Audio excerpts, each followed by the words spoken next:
This episode of Fire Engineering Podcast is sponsored by LogRX, providing real-time accountability of all your narcotics from cradle to grave. Coming soon, LogRX will also track medical supplies, equipment, PPE, and even vehicle checks. Learn a better way to track your narcotics at logrx.com. That's LOGRX.com. Like a trusted turnout jacket you've had for years, Flex 7 outer shell fabric delivers a perfectly broken-in feel on the very first wear. Flexible, comfortable, and powered with the strength of Enforce technology, Flex 7 outer shell fabric is made to move. To learn more, visit tencatafabrics.com/flex7. Flex 7, powered by Enforce technology. Only from TenCate Protective Fabrics.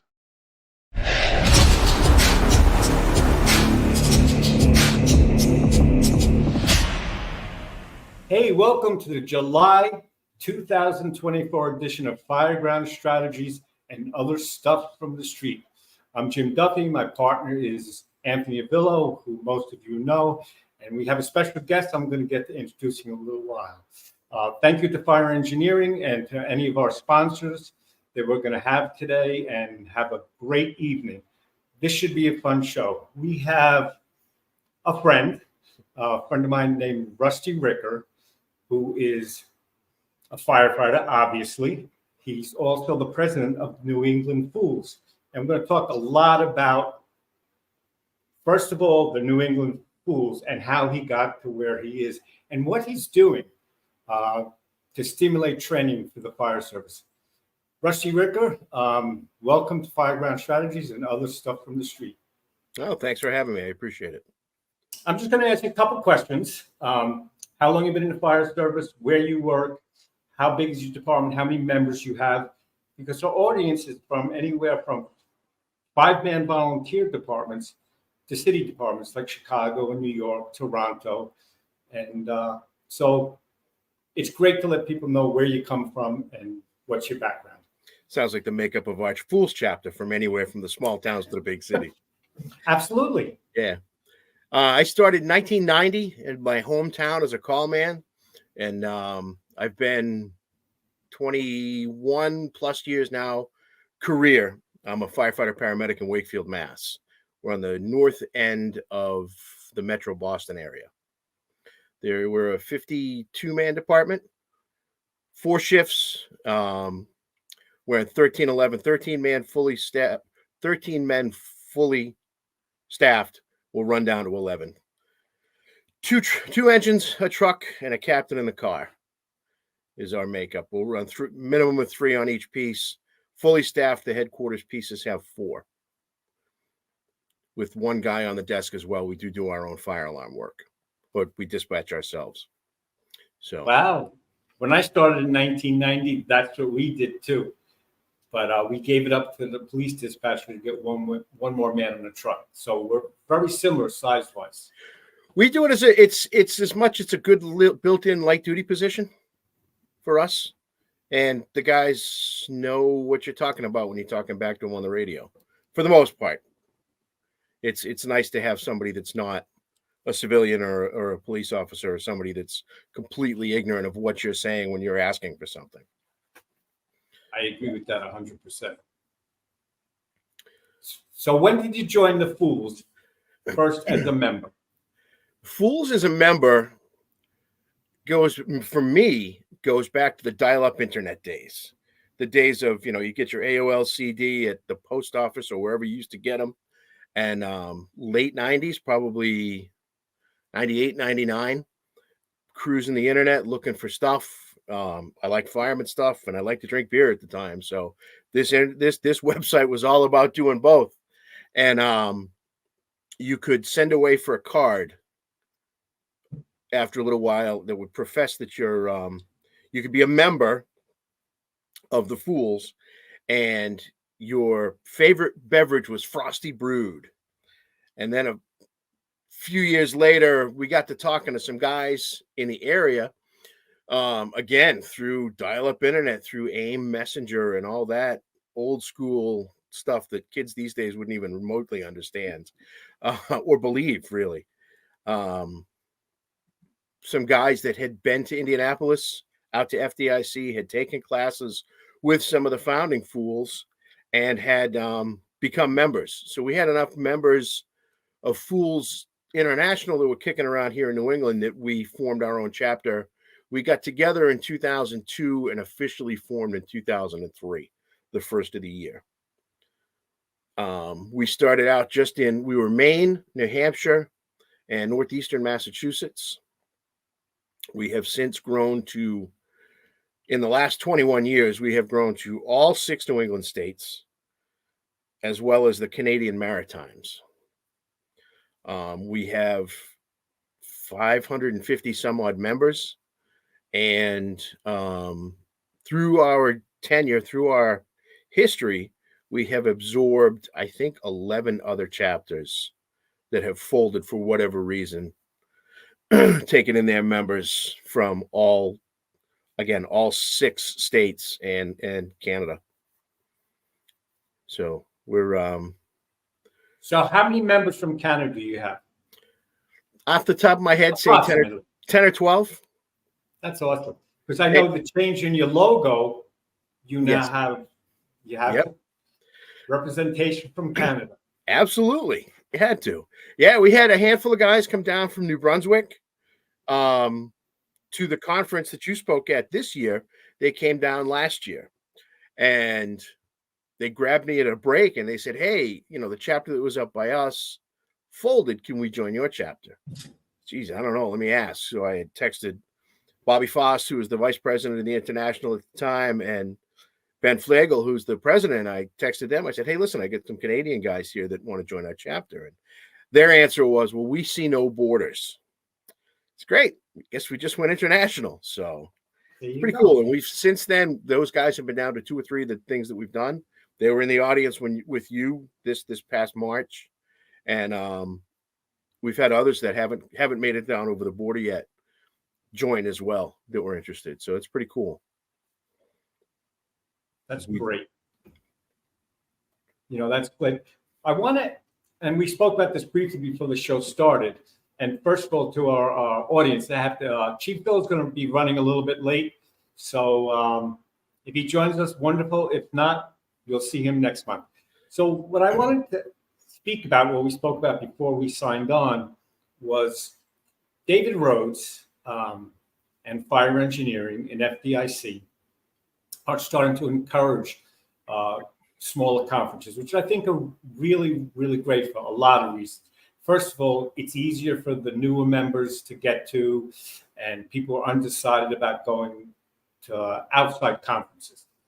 Because I have a firm belief that if you only train in your own firehouse and your own academy, you become inbred.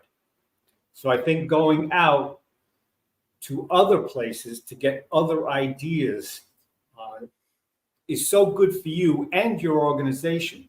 A lot of things I talk about in my classes now, I learned from classes I did last month or last year or 2 years ago from my students. I don't know everything. I don't even know this much of what can be done in the fire service. So your students, they bring a lot to the table. Your probies, someone who's never been a firefighter, they come in the door of your firehouse. They may not think about it traditionally, and they may have some wonderful ideas for you to use. So anyway, as we were speaking about just before we signed on, was that people get excited when they go to conferences. Your conference, I absolutely loved your conference. I had a lot of fun, great speakers, very, very diverse, very informal. I liked it a lot. I learned while I was there. But they get excited. Now they want to go to other conferences.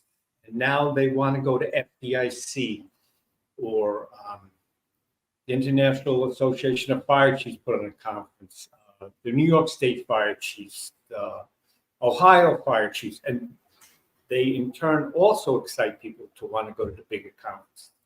So we need to keep our folks excited. Sometimes training can be boring, as you know. We have to do our OSHA certifications every year, our PPP every year. It's difficult to keep them excited. But things like these conferences, and you do a great job, keep them excited. Some people you're never going to excite, and some people walk in the door excited every day, no matter what. True. We have both extremes. It's those people in the middle that we have to keep to the good side. We have to tip them. We have to tip them in the right direction. Yeah, and that's our job. Senior firefighters, officers in your departments, that's your job. If you have a bad day, you can't bring it into the firehouse because it's your job to keep them motivated and excited. Yeah, our conference, we always say it recharges anything we do. Any of the weekends, the hands-on weekends, the conferences we do, it recharges our batteries. And you said if you're not learning something from a student or from the students, then you're not paying attention, because each and every place has their own way of doing things, and you're going to pick something up from not only what you're teaching, but what you're hearing and what you're seeing from the students as well. But just to be together with everybody who's like-minded, who wants to be there, who's not just checking boxes because it's, bloodborne pathogens training or OSHA training or whatever. They want to be where they are. Half of them, if not more, have paid their own way to be there, and they're excited to be there with the brothers and the sisters and learning from guys like yourself and the other guys that we bring in. It's what the fire service should be. And I've said that before, that the F.O.O.L.S is everything good about the fire service. And to attend a F.O.O.L S conference and to learn from guys and interact with guys that are in the F.O.O.L S and involved with the F.O.O.L S, it's setting everyone in the right direction for their career, and take it home and hopefully run with it, be able to run with it, be allowed to run with it in their own jobs. Yes, and sometimes that's difficult. You have the stoic fire chief. You have someone who's been a chief for 15, 20 years, and, they're just counting the days to retirement. And there's also the curmudgeons. And in a volunteer service, they're the old guys in the back row, throw stones at any new ideas.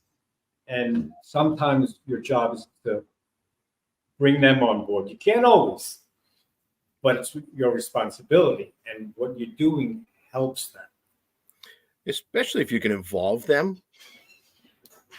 If you can involve them and make them a part of what you're doing, that's the way to go. Because even if they're the most stoic, grumpiest, curmudgeon-y guy, those are the guys that have the knowledge to pass along. If you have the patience to listen to them and to listen to what they have to say, even when they're grumping and grouching and griping, you're going to learn something from those guys as well. We had a guy on my call department when I first started. He might have been a World War II vet. He was at least a Korean War vet. His glasses were that thick. And everything that he did was, "You damn kids." And I learned pretty quickly that was a term of endearment for Gull. Is if you were one of his damn kids, you'd gotten that nod of approval from him. You were okay in his book, which was pretty cool. Oh, hello there. Hey. I'm going to interrupt you a minute because Chief Avillo has joined us. Where are you, in the back of the vehicle? No, I'm actually driving it, and we got to break down a bunch of boxes. But I probably have to jump back off. But I just wanted to say, Rusty, thank you for coming on, and I'm sorry that I had to help my daughter today do a whole bunch of moving around of a storage unit, and I thought we'd be done in time, and we just weren't. But we're really proud to have you on, brother. No, I'm glad. Thank you. Like I said, thanks for the opportunity. I appreciate it. All good. Duff, I'm going to try and get back. Okay. We'll be here. All right, I'm sure brother. Russ and I can find something to talk about. Later. Bye. Bye. Stay safe, buddy. Well, that was a brief visit. That's a rental. He can drive and talk. Yeah, there you go. So anyway, we're talking about these conferences. And because you have experience in setting up your conference, what is involved in making that happen? I mean, right from the earlier planning stage, not now, because you kind of have a history and maybe a system, but Ish. Yeah, I mean, we've been doing training since 2004. We had the opportunity, one of the fools from Central Florida, his mother-in-law lives in Southern Maine and had a fire on her property. She owns a small airport, actually, and had a fire on her property. And I picked his wife up at the airport in Boston to run her up to her mother's house when the fire happened in the wintertime. And he approached me afterwards. He says, hey, Liz's mom wants to know if you guys want to train in that building. I'll come up. I'll do something. We can do, there's all kinds of things we can do. Like, yeah, that'd be pretty cool. So that started us on the path of training. We hadn't really thought much about it before that. We'd kicked the idea around, but hadn't really solidified anything. And that was April of 2004. And we really, as a chapter, embraced that mission of training and it really picked the ball up and run with it. We always liked to be first in the area to get out there and do training in the springtime. So we always called it our spring training. We get out that end of March, early April, before FDIC, before any of the other small fire school weekends. We tried to get out and be the first ones. So we were the ones that were making the impression on the training in the area. We started off small with 1 day, then we broke it into 2 days, then we broke it into the formula generally was and is of a Friday night lecture and a Saturday, Sunday hands-on. And that works. And we've bounced all over New England doing that in particular, whether we have an acquired structure or a burn building to work in or whatever. But the conference that you spoke at in March, our Northeastern Fire Summit, that stemmed from kind of some ideas that maybe the fire training world was kind of getting a little hyper competitive when we started that conference. There was a lot of less than brotherly things going on in the training world.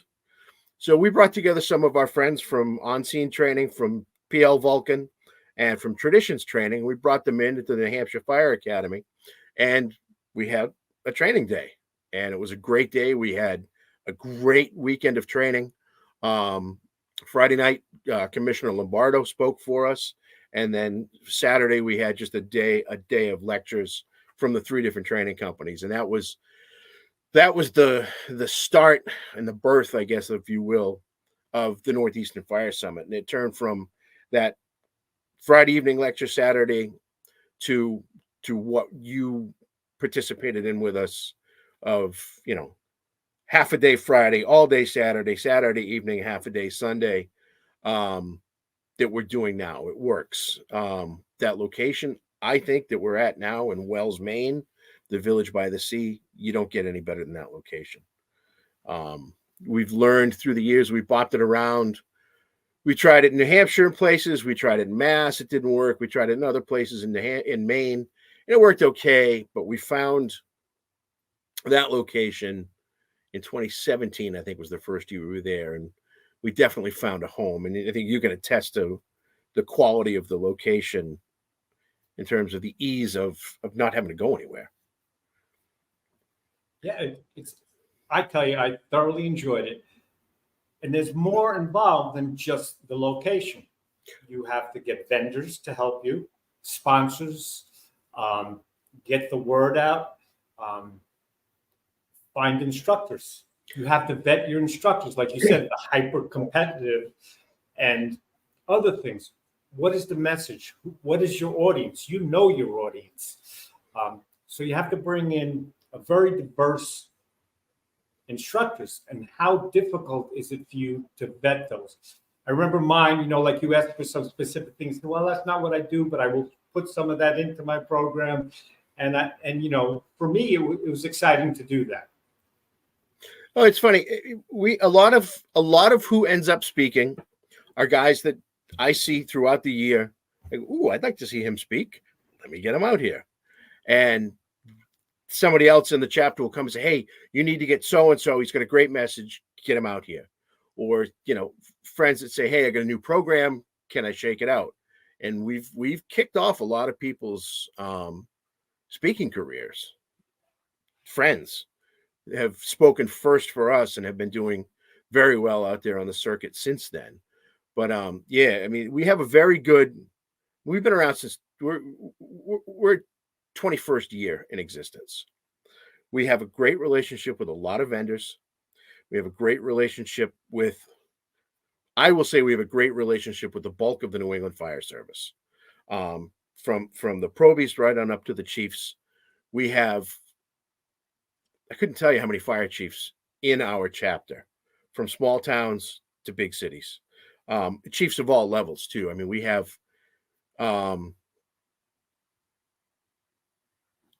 all types and mixes of people within the chapter that help us get the word out as to what we do. So our audience, we have a pretty good brand name here in New England. So the audience that we have is pretty broad. I used that word too many times right there, but we have a very wide audience in terms of who we attract that come to our stuff. We did a conference 2 years ago up in Ellsworth, Maine. So if you don't know where Ellsworth, Maine is, if you go to Bangor, which is 4 hours from my house, and you take a right and you go another 45 minutes east, you're in Ellsworth. We had 4 guys from Chatham, Mass, which is down on the Cape, come up. And we joked with them that it probably would have been shorter for them if they'd have taken a boat and gone across the Atlantic to get to Ellsworth. And they agreed, but they had the Chiefs car, so they were okay driving. How does it go? It's not too far if you're in a department car. Is that the phrase? But we bring guys. We get excuse me. We attract people from all over to wherever it is that we go. The vendors, like you said, we have a good relationship with a lot of vendors.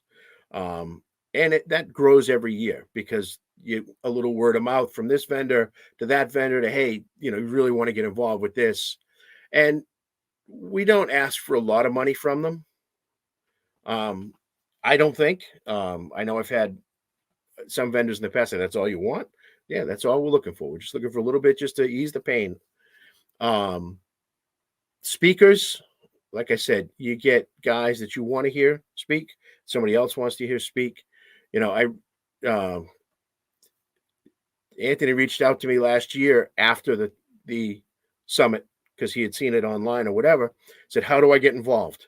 So, well, you send me a note and say that you want to be involved. So you're my first speaker I got lined up for next year.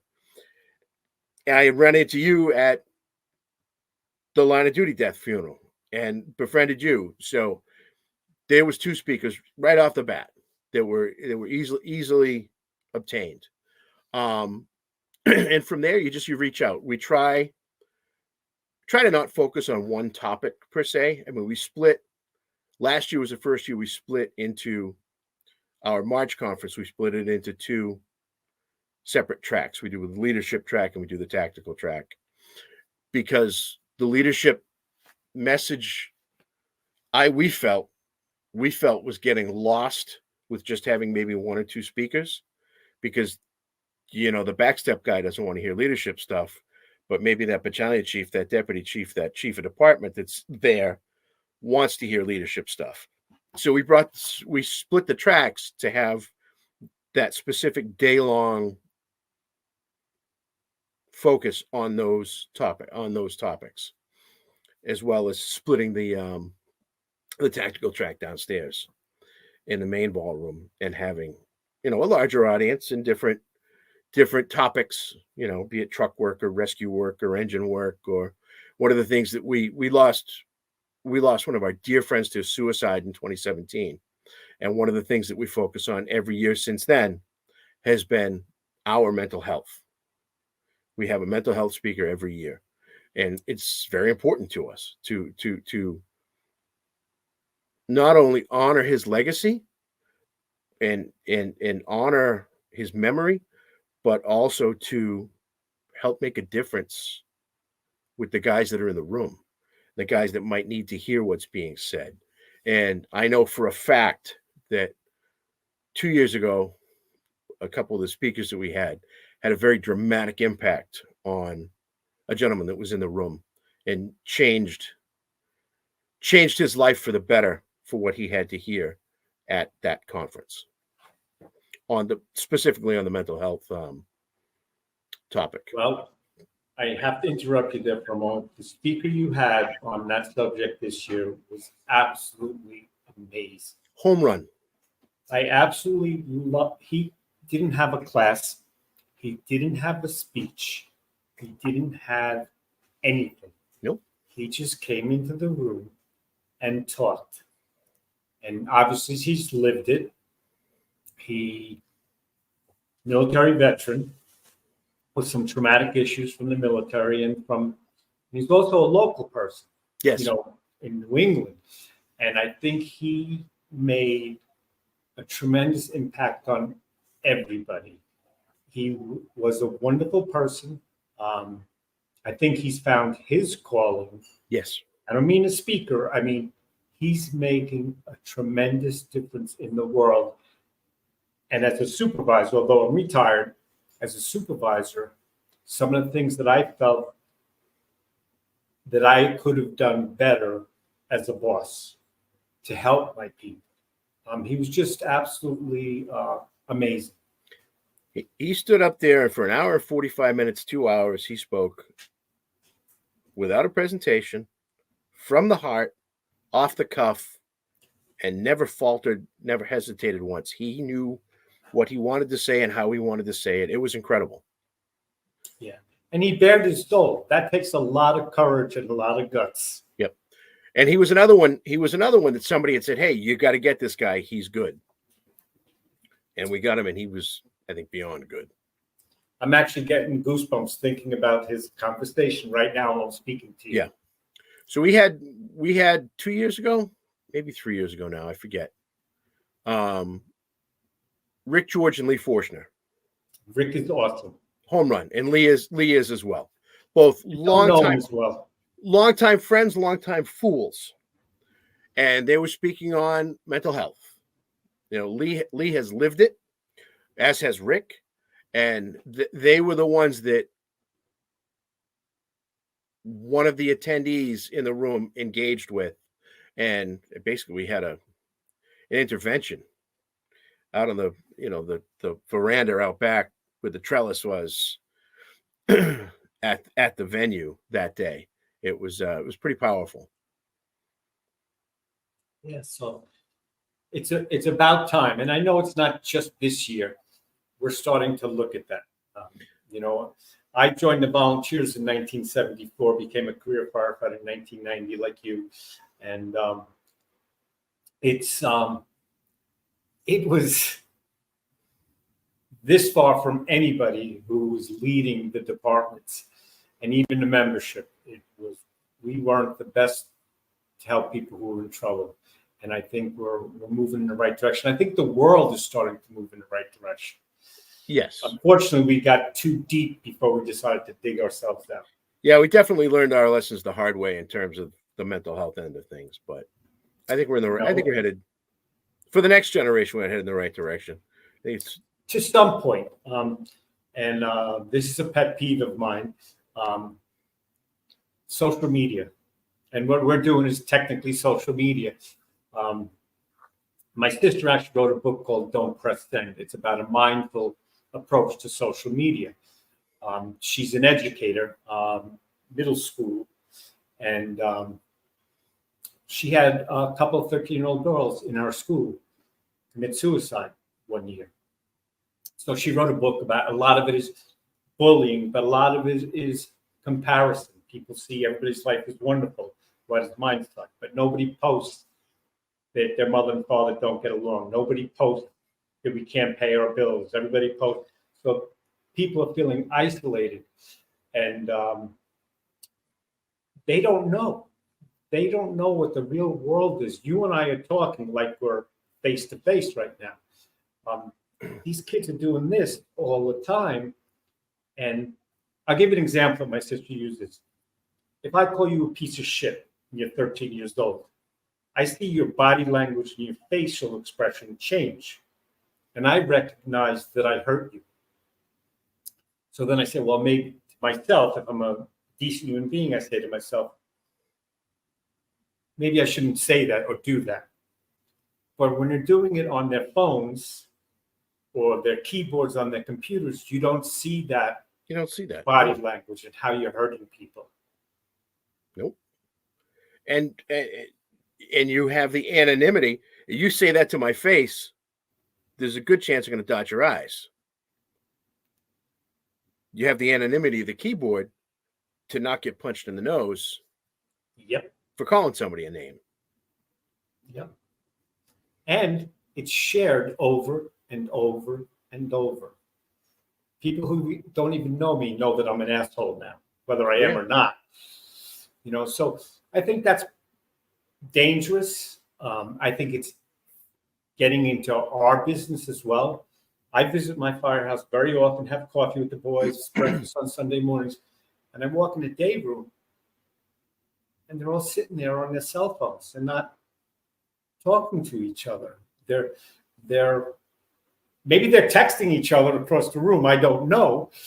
But the kitchen table, people eat, now get up and go sit and look at their cell phones. And the brotherhood, like you said, the fools are keeping that brotherhood alive. And I think that's a place where it's starting to erode. I mean, it's not the end of the world, but it is starting to erode some of that camaraderie. I think we're seeing a little bit of a shift because we've identified this and everybody realizes that, geez, maybe this isn't the best way we've been doing it. So there are some, you get some of the younger officers, some of the younger chiefs taking steps to correct that and address those, the isolation issues, get out of your room, come downstairs, hang out at the table, eat together, put your phone down, all that. I think you're seeing a little bit of a shift because we've identified that it's a problem, but it's still far from fixed. Yeah, and it's here to stay. I'm going to sit here and preach it's not an awful thing. Look what we're doing right now. We're hundreds of miles apart, and we're doing this right now. Yeah, in a few weeks, somebody at the kitchen table at the fire station is going to be sitting with their phone watching this conversation. So yeah, so it's not horrible, but we need to be mindful. We need to know how to use it. There's so many training videos out there, and there's things you can see, people you can listen to. I've been listening to Traditions Training. That was the first podcast from fire engineering that I listened to. I can't even remember how long this. Anthony and I have been doing this, I don't know, 12 plus years. And we have an audience. And I think it's wonderful. And people text us and email us and say, hey, how about we talk about this? I loved your idea, but that would never work in my department. That kind of thing goes on every day. So, and me, I'm geographically challenged. GPSs, how do I get to Wells, Maine? And head north, keep the water on your right. Pretty much. But, I think mental health is so, so important. Dana Alley has got a book coming out very, very shortly. I think it's going to be a huge help in the fire service. Do you know Dana? She's someone you should think about bringing up for your, very interesting. She's making a difference. And there's lots of other people out there doing it. Like you said, Rick George has been doing it for so long. Home run. He is. First time I met him, I was like, holy shit, he's getting the shit out of me. Funny man. Yeah, he is. But there's so many other things that, like you're talking about, leadership and strategy and tactics. And then there's those people in the middle, lieutenants, captains. They need both. They need both. And another thing that we try to do is you bring the culture of the fire service as well, because not everybody has that great kitchen table culture. Not everybody has that available to them in their firehouse. They don't have, maybe they're a newer department that just doesn't have that history. We're not all Boston that started in 16, whatever. So we try to bring the culture, like hopefully we try it with at least one of the speakers again at our big conference, one of the speakers to have nothing to do with anything, which doesn't sound right, but not a tactical, not a leadership. Like we had Wayne Miller this year, who had written, he was an ATF agent, lead agent in the early 80s for the arson fires in Boston. Wayne he's a best-selling author. He's written 2 books on the arson fires in Boston in the 80s. Fantastic books. If you don't have ever had a chance to read Burn, Boston Burn, and Burn, Boston Boom, Bomb, something, I don't know. Wayne's other book, but he was a fantastic speaker Saturday evening over dinner. Share the stories. We started last year, you talk about the kitchen table. We started a series last year, what we called our New England Legends series. We must have hit traffic.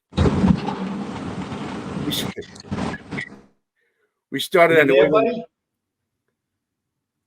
I don't know if he knows if he's on or not. Right? He keeps looking down. He must. No, I know I'm on. I'm just muting myself, listening to you guys, and when you want me to chime in, I will. Turn left onto Cox Road. Okay. Yeah, so we started a series we called it New England Legends. We called it New England Legends series. We held it in Portsmouth, New Hampshire, and we put 4 literal legends of the New England Fire Service on a stage and had them tell some stories. It was great. We had Dana Asdorian from Portland, Maine, Joe Gaffney from Worcester, Mass, Eddie Loader from Boston, Mass, and Troy Ruggles from Vermont. Different corners of New England, and just each and every single last one of them have a storied career. Eddie's the most highly decorated fireman in the history of the Boston Fire Department. Dana Asdorian is the curator of the Portland Fire Museum. So the depth of the stories that they had to tell was fantastic. It was just great. And we're actually doing it again this year. We did it in Portsmouth last year, and we're doing it down at Florian Hall in Boston this year with 4 different speakers that we're still lining up. But in August, we're doing that again to give everybody the opportunity to sit at that kitchen table that they might not have. They might not have those old guys that come back and chew the fat and drink the coffee and tell the stories, but we're providing them with that opportunity to do that from guys who have great stories unto themselves. I mean, the one guy this year that we have lined up so far that's committed anyway is Billy Noonan from Boston. And if you know Bill did almost 40 years with the city, and just very much looking forward to that. So, you just made me think of something. Tradition, and history. There are many I remember, and it changed very shortly. I got promoted to lieutenant, and I came from New York, Long Island, very, very, get sworn in for everything. You're a new firefighter, you get sworn in. You get a certificate. Everything is so celebrated. So I'm working actually in dispatch. You were talking about having one guy who sits in dispatch and does that. So I'm working in dispatch. And the chief calls me into his office. Someone else relieves me. And I walk into the office, and he goes, I guess you know why I called you in here. I go, no. He goes, well, you scored number 1 on the test. I go, yeah, that doesn't mean I'm the one that's going to get promoted. I understand it's a 1 in 5 situation. And I'm from an outsider. I'm from like 90 miles away. And a lot of local people work this. So he hands me a shield and a badge. And says, well, your last day on shift 1 is going to be Tuesday, and your first day will be whatever day he said. You'll be going to shift 2, and you'll be reporting to Captain Mashinsky, and congratulations. That was my promotion. And that was that. And I was like, but not, okay. I was thrilled to death, but so very shortly after getting promoted, I took the chief and the deputy chief, about a formal swearing in, both for new firefighters and officers, because my wife should be here for this. Absolutely. And so the deputy chief and we started working out, and I kind of wrote a little swearing in oath and, like kind of how to do it. And it grew and grew and grew from there, because it is so important. Celebrate the victories. Yes. CPR saves or paramedics saving someone who's in cardiac arrest. Those things should all be celebrated. The newspapers should know about every one of those things. But then slowly over the years, pictures started appearing all over the firehouse, because it was a 1970s municipal building. Yeah. Brick walls, blah, blah, blah, blah. But slowly there were pictures from the 1800s and newer pictures, and a recent fire would appear. And this guy, Brian Owen, who's very senior to me when I started there, but later on, he took on this whole history thing. Yeah. They had the 100-year anniversary and all this. And that is so important. Walking into a sterile building, and again, not knocking them. I got promoted. I was thrilled to death. But there was just nothing that I was used to or what I believe the fire service should be. And it wasn't all my doing. Certainly the chiefs and many, many other people got involved, but I was kind of like an anticlimax for me. Yeah. It should be celebrated, definitely. And we do a small, semi-formal swearing-in ceremony.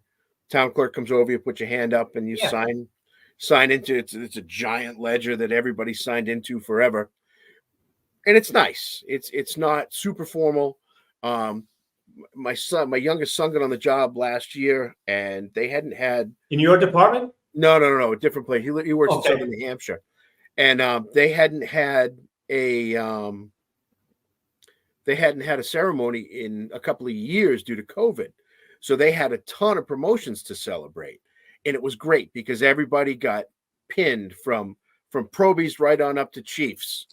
Everybody got promoted. Everybody got pinned.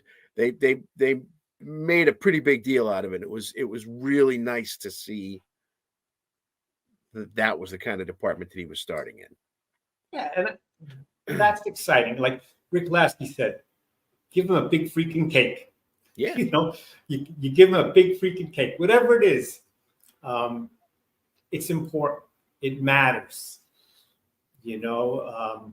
Especially some of the people that, have poor budgets. They don't have it. It doesn't take anything. Put a piece of cake out, coffee, invite the family, invite the mayor, invite the town clerk, swear them in. It costs you $100 to do it. And the union could help with that. It's a union job. Being a volunteer from Long Island, literally everything was celebrated. There was an installation dinner. They would rent a catering hall and make a big deal out of it. But they're not paying personnel, so they could afford to do something. They get away with that, yeah. But that's nice, though, to be able to do that.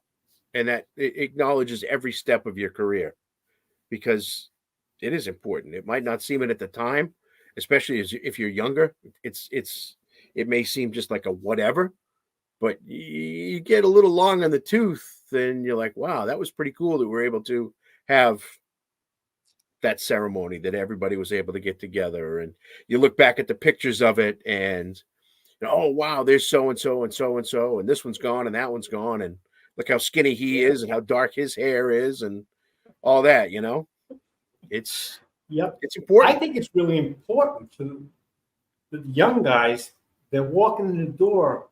They see it's a big deal to become a firefighter. It's really a big deal. And you see where you can go. You see that you're appreciated. All the leadership books talk about someone feels appreciated, they're going to go above and beyond. That shouldn't be a motivation, but you should celebrate everybody. It shouldn't be the motivation, but it certainly helps. Oh, sure. It certainly helps. And it gives you can go to work for the DPW. You can go to work for whoever. And Bill looks like he has something to say.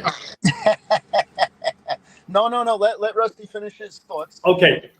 You can go to work for anybody. You can be a town employee, any department you want.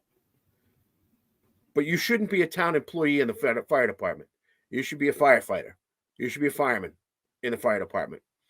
And that extra level of tradition, of pride in what you're doing and where you're at, that makes it what it is.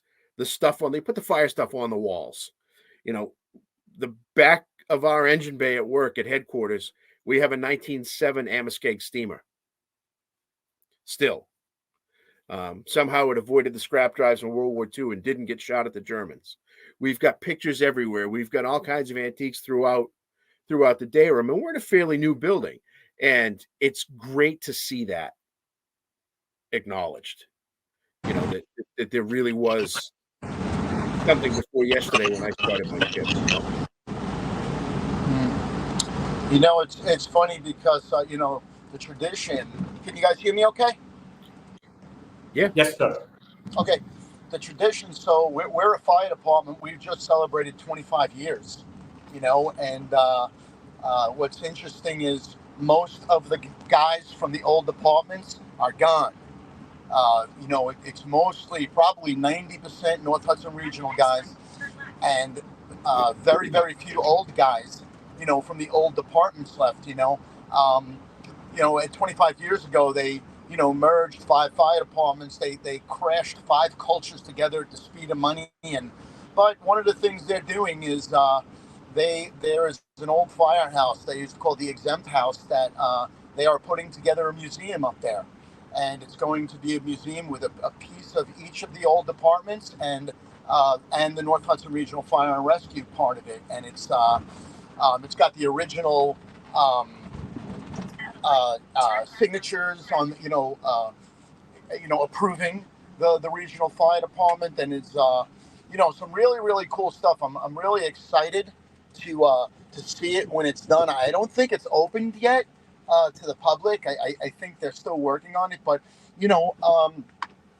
it's cool how you came from one culture, but now and one tradition, and those traditions now are merging into North Hudson Regional, and North Hudson Regional is got its own tradition now. It's really, really cool. And then there's the other, the I hate to say the dopey traditions or the gang traditions that you do, and like on my shift. And they don't do it anymore. And I was really pissed at the deputy at the Christmas party. I said, "This is your responsibility." Every new guy on the shift that came on that year or was transferred had to get up on a table and sing the Schaefer jingle. And nobody knew who it was. And we made them go online and onto YouTube and figure it out and memorize it. And on Christmas party, they had to sing it. And, they've been doing it for a long time, but the new deputy there, they didn't have them doing it, and I pretty much lambasted them because they asked me to speak, and I said, Can I'm you pretty sing it? disappointed, and Do you remember it? Of course I remember it. Well, I'm sing the one it that for came us. up with it. What? Sing it. I want to Up hear you on the sing barrel, rookie. The most rewarding flavor in this man's world for people who are having fun. Schaefer is the one beer to have when you're having more than one. And everybody would sing it, and then we'd throw beer at them, and it was real, it was really cool, and it was something the first platoon did when I got there, and I've been out for 9 years almost. So we did it probably, well, I don't know, we just did it for a long time, and they didn't do it this year. I was pretty pissed at them, but it's interesting to see how the traditions begin to develop, and how the roots from the old traditions are sort of moved into the new department. Not too many people have had that experience. And I'm very fortunate that I did.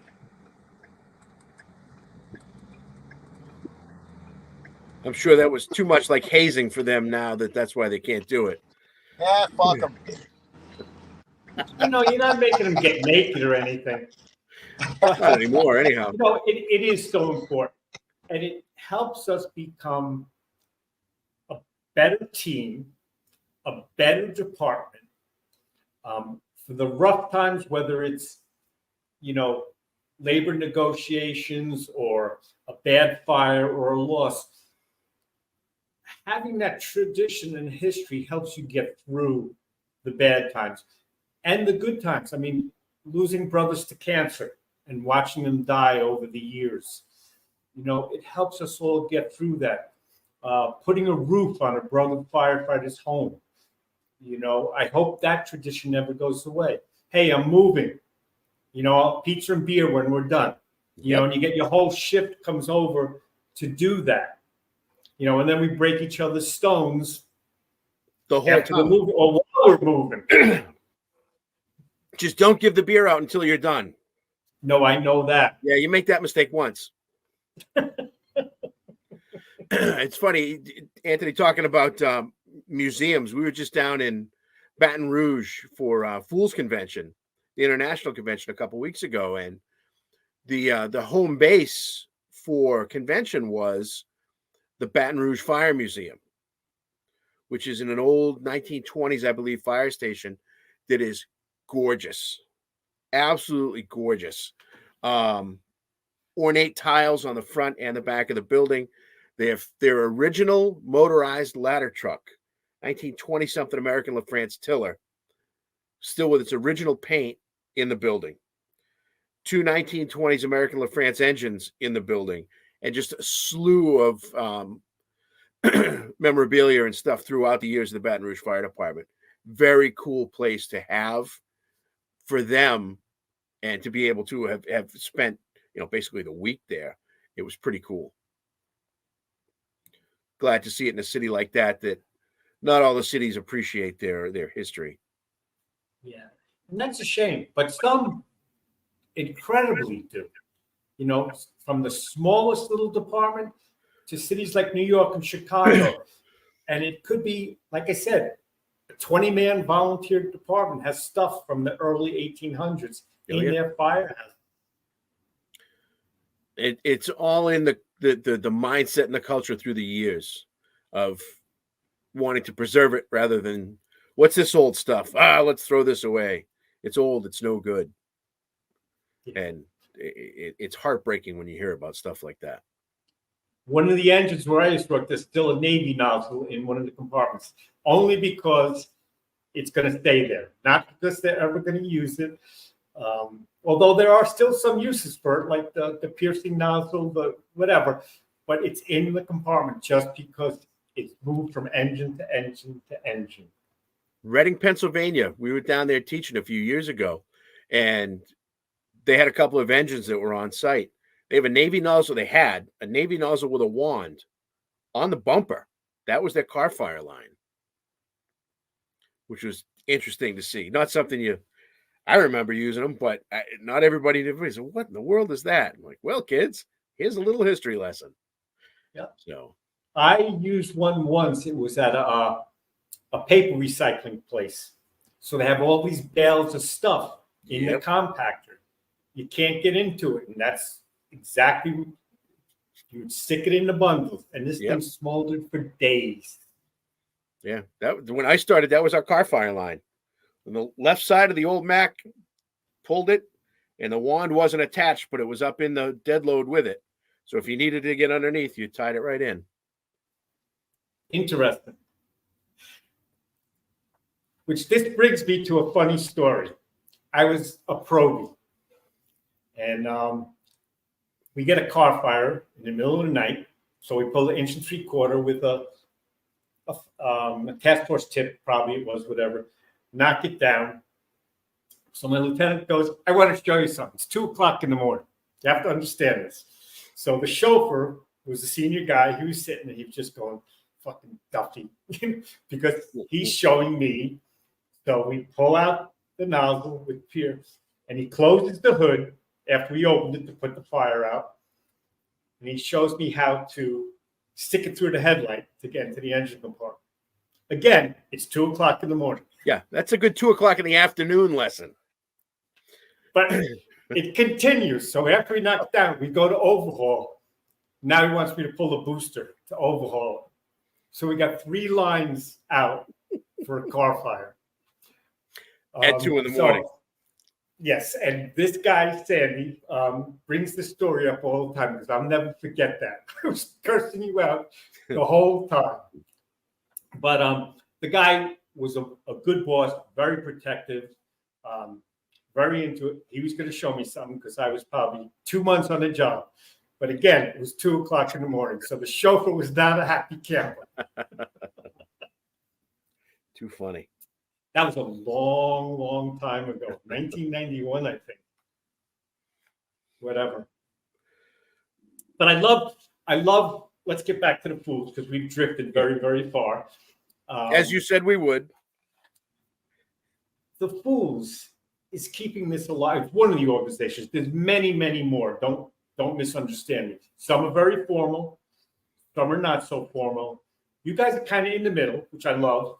But you're trying to keep those traditions alive. And I want to talk about one of those traditions, the pig pile. Why don't you talk about the pig pile? I couldn't even tell you where it started other than I knew when we started our chapter that you had to do it. So anytime, whether it's a hands-on or even a lecture. Maybe you should just tell people what the pig pile is first before you. Anytime that we get together, we pile our helmets up and we take a picture of it. And you saw this year was probably one of the more impressive ones we've had. I think we were three deep, 6 feet high, plus the floor. But you stack your helmet up and you're able to look at that. Your helmet is yours. Your helmet is what makes you individual. Your helmet is what it protects you. It keeps you safe. It identifies you. And when you put it together with everyone else's, you see the similarities and the differences. You know, I always say that as New England, especially as an organization, the New England Fools were non-judgmental, non-denominational, ecumenical. We don't care if you wear a leather helmet, a plastic helmet, a salad bowl, or even a Euro helmet. We really don't care. Just so long as you come to what we've got going on, participate in it, enjoy yourself. And one of our original 6 members, because he's who he is and how he is, his department had given him the option to wear a Euro helmet. And he took that opportunity. And he would bring it and stack it right in the middle of the pile. And everybody would get all up in arms about it. And I'd stop right there.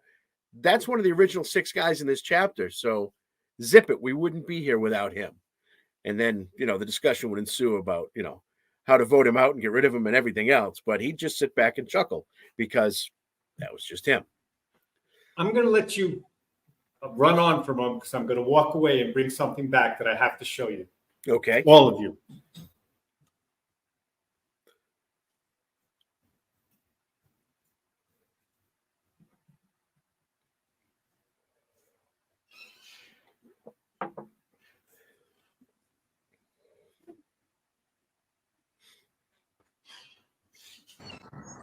What happened, Rusty? What do you have to go take a piss? I think you scared him off. I'm not sure. I'm back. I'm back. Okay, good. I thought maybe you had to go to the bathroom or something. This is my dad. Oh, nice. Leather inside, no adjustable straps. My dad joined the volunteers in 19, I guess backwards. But anyway, 1961, he joined the volunteers in our community. Gorgeous. It's not only is it gorgeous and historical, but it's my dad's. And that's makes me a little teary right now. It's pretty cool to have that. Yeah, and it's hanging right next to mine. Even cooler. But, in 1961, and it was interesting. That's how I started my career. I joined there, and as the Avillo knows, and we had 2 air packs on the engines back then. In the suitcases. In the dunnage bit. Yeah. But anyway, tradition. It can be used to excite and motivate our newer members and our worn-out older guys. They were there when this stuff started.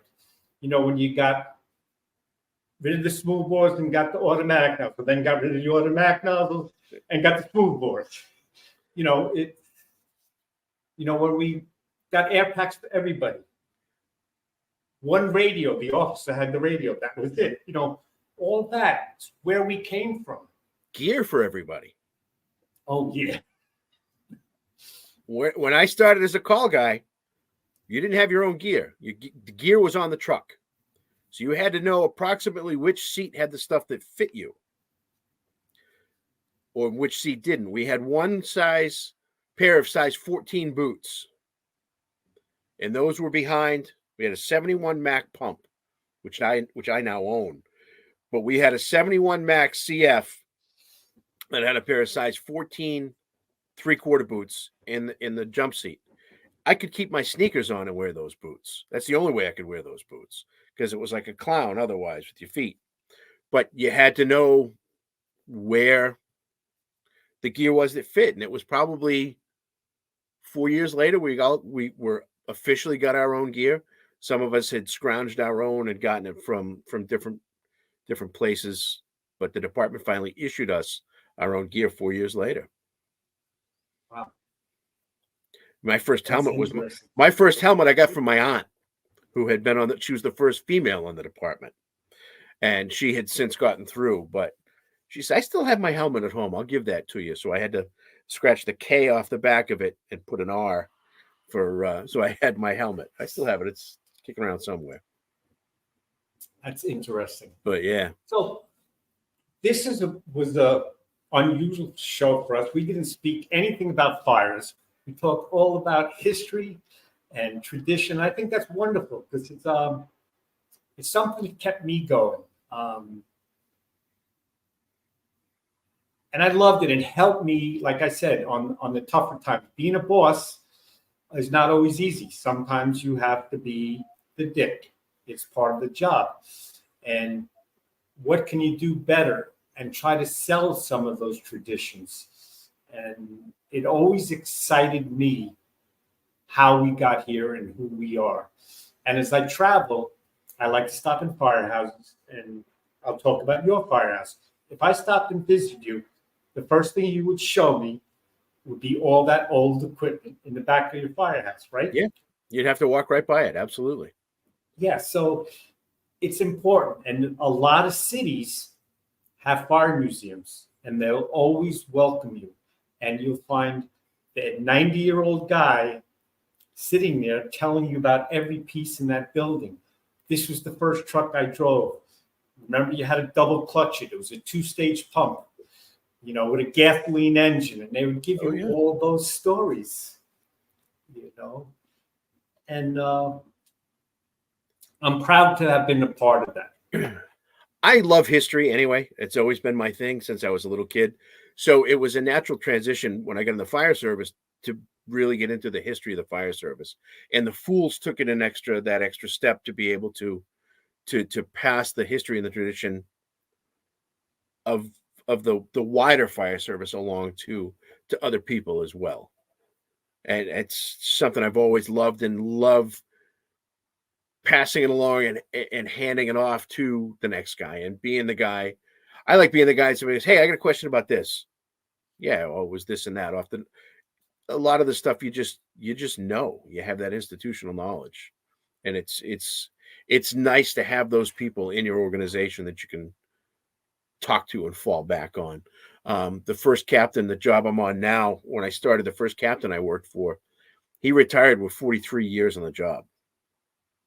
And always loved to pass along, you go past a building, we had a fire in that building, 1970, whatever, 1980, whatever. And he passed along those little tidbits, those little bits and stories and everything else as your day went on. And it was good that he was able to do that, because not everybody passes along that stuff. There he is. Yeah, and you know what? It's great. It really is. And I know I talked to you about the ship up in Quincy. And my father served on this ship. As soon as I said that, I took the Boy Scouts there. The Salem. Yep. Yeah, the Salem. My dad served in the Des Moines, but you knew so much about the history of, I don't know about the ship itself, but how it got to be where it is. You were telling me about, and that the Boy Scouts use it. Cub Scout sleepover there one time. Yep. Yeah. You know, and FDIC is doing the same thing, you know, at a different level and a different way. The opening ceremony, the speeches. Bobby Halton was incredible with the history that he connected to the fire service. He talked about, you know, Teddy Roosevelt and the Rough Riders and how it compares to the fire service today. And David Rhodes this year with the Revolution, you know, they keep the life. And the pipers, every place you go, the pipers are all over the city. And the Fools Bash in the big tent with all the pipers outside and the live music. Again, re-energize or recharge, as you stated. Absolutely. And there's so many organizations, you know, and anybody who's listening to this who doesn't go to these conferences and these events, conventions, the state, the county conventions, they have speakers, but they have the social part too. And I think that's all important. And a lot of it is the formal social stuff, but the informal social stuff is some of the best. The sitting around, having a beer, hanging out, chewing the fat, shooting the shit. That's where it's at. We went down one time down to Berks County, Pennsylvania. We were doing a hands-on weekend down there, and my youngest son, who was an explorer at the time, came down with us. And we're sitting around. Thursday was the travel day. Thursday was the travel day. Friday was a build-out day. So we traveled down Thursday, had dinner, and everybody's just sitting around afterwards outside, just leaning on the cars, shooting the shit, whatever. And we got back to the room. He said, "Dad, we could go home right now. My weekend is made." Absolutely had the time of my life. Just that 2 hours sitting there, chewing the fat with everybody. It was fantastic. And then the next day, Champ took him in the burn building for the first time. But yeah, Avillo keeps getting kicked off, I guess, because cell sites he's trying to do it on. So, yeah. But anyway, I have to personally thank you for coming to join us on this show tonight. One thing now, this is personal. You're one of the most into it guys that keep doing what you're doing. I think, you know, it's so important. You're going to keep it going. I can see it. Like you're just enjoying talking about what you do and your tradition and history and the fools. And I think you're doing the right thing, and I think you're helping keep the fire service moving in the right direction. As an old retired guy, I'm saying this.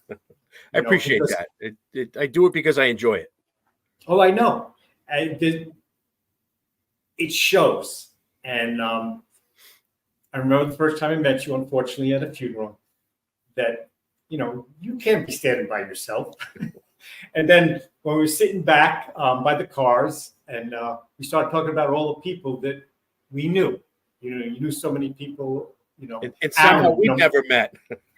Right. And we never met. And, yeah. You know, we started talking about Aaron and, you know, and so many other people.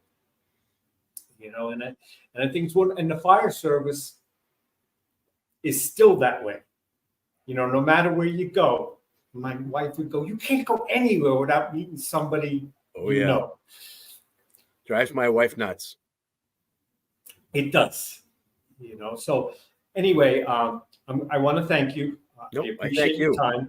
Appreciate anything you'd like to say in closing about anything we rambled about? If you're a New England fireman, check out the New England Fools if you haven't yet. If you're a fireman somewhere else in the country, check out your local Fools chapter. Support your local Fools. It's where it's at. I mean, Dave Rhodes came out just before FDIC this year and said that the small conferences are where it's at. We talked a little bit about that, about what we do. And there are small conferences and there are big small conferences. And support the ones that your Fools chapter are putting on, because they're putting it on for the right reasons. They're not out there to make money. They're out there to get the word, you know, the power to the people, if you will, the word out there, spread the gospel, infect everybody with the illness, the sickness, whatever you want to call it, however you want to put it. But support your local Fools chapter. Get involved if you're not. It is one of hands down, one of the best organizations you'll ever have the opportunity to be involved with is Fools International. So, well, again, thank you for joining us. My closing remarks that I close with every day: if you have an opportunity and you have a choice, please try to buy American. You can blame the Democrats if you're Republican. You can blame the Republicans if you're Democrat.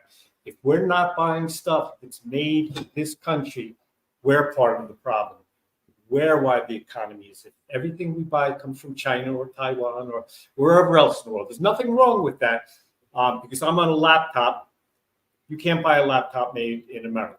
Yeah. So I understand that. But when you buy a baseball cap and it's $6 for one made in China or $8.50 for one made in the United States by American workers, spend the $8.50. Please do it. It will help us.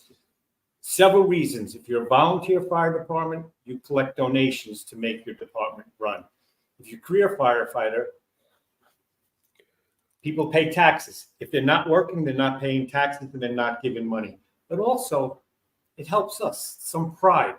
Buy American if you can. And I plead that every chance I get. And please don't forget the veterans. And again, thank you for joining us. And we'll see you next month on Fireground Strategies on Fire Engineering Talk Radio.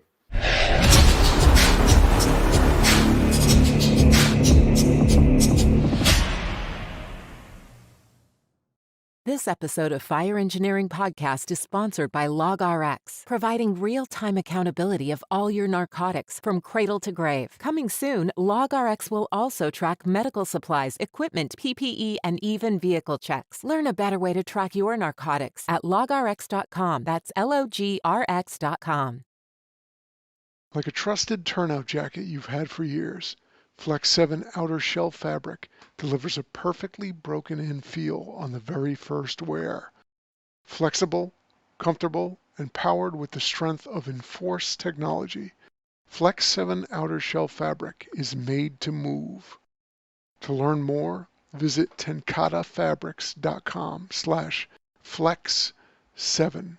Flex 7, powered by enforced technology. Only from TenCate Protective Fabrics.